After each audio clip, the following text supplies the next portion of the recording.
السلام عليكم ورحمة الله وبركاته أحبابي في اليوتيوب.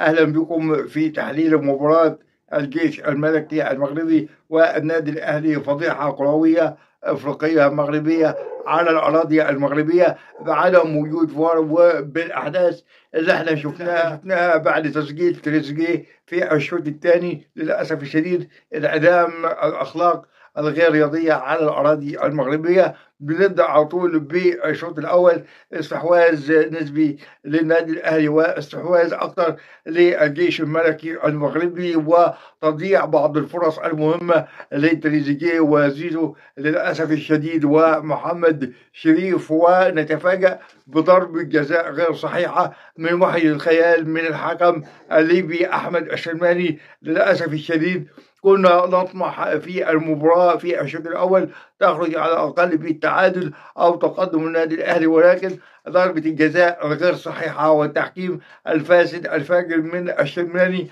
بيحسب بلنتي لأليو ديانج للأسف الشديد، وينتهي الشوط الأول بتقدم نادي الجيش على النادي الاهلي بهدف دون رد. بيبدا الشوط الثاني شكل ثاني مع احمد الشرماني والنادي الاهلي، وتغييره في الجون من محمد علي بن رمضان بينزل على طول بعديها بنص دقيقه اسيست لتريزيجيه براسيه ذهبيه في الشباك الجيش المغربي، وتسلطين الاخضر للاسف الشديد الى ازايز ميه وصراعات جانبيه بين اللاعبين والات حاده زي ما انتم شايفين للاسف الشديد، وانعدام للتفكير للتشجيع وعدم تغيير العقليه المغربيه في التشجيع. للاسف الشديد ما زلنا متاخرين في حكايه التشجيع والاخلاق الرياضيه. للاسف الشديد تحول الملعب الى اشبه بالازايز الميه للاسف الشديد. كل لعبه وكل صده وكل اي حاجه للنادي الاهلي بيعملها ازايز ميه للاسف الشديد.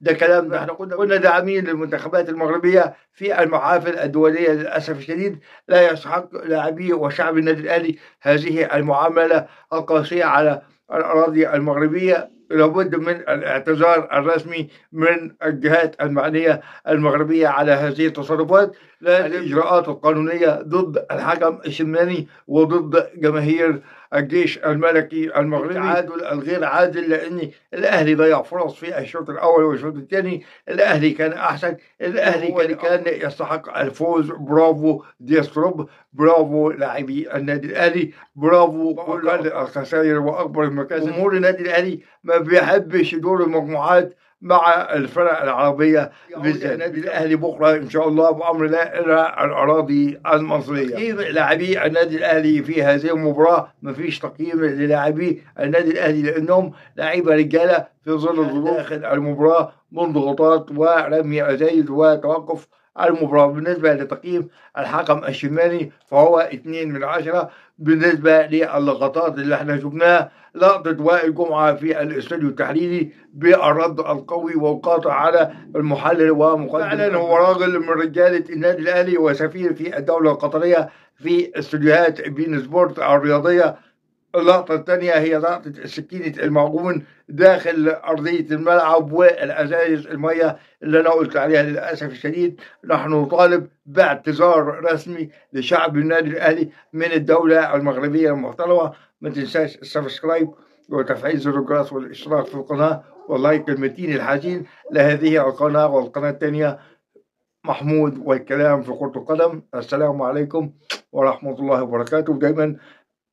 ودايما متألق في تحليل المباريات من وجهة نظر الشارع المصري البسيط وخاصة ذوي الهمم. ما تنساش الاشتراك في القناة وتفعيل الجرس والسبسكرايب واللايك المتين الحزين والكومنت المتين لهذه القناة. شكرا جزيلا والسلام عليكم ورحمة الله وبركاته.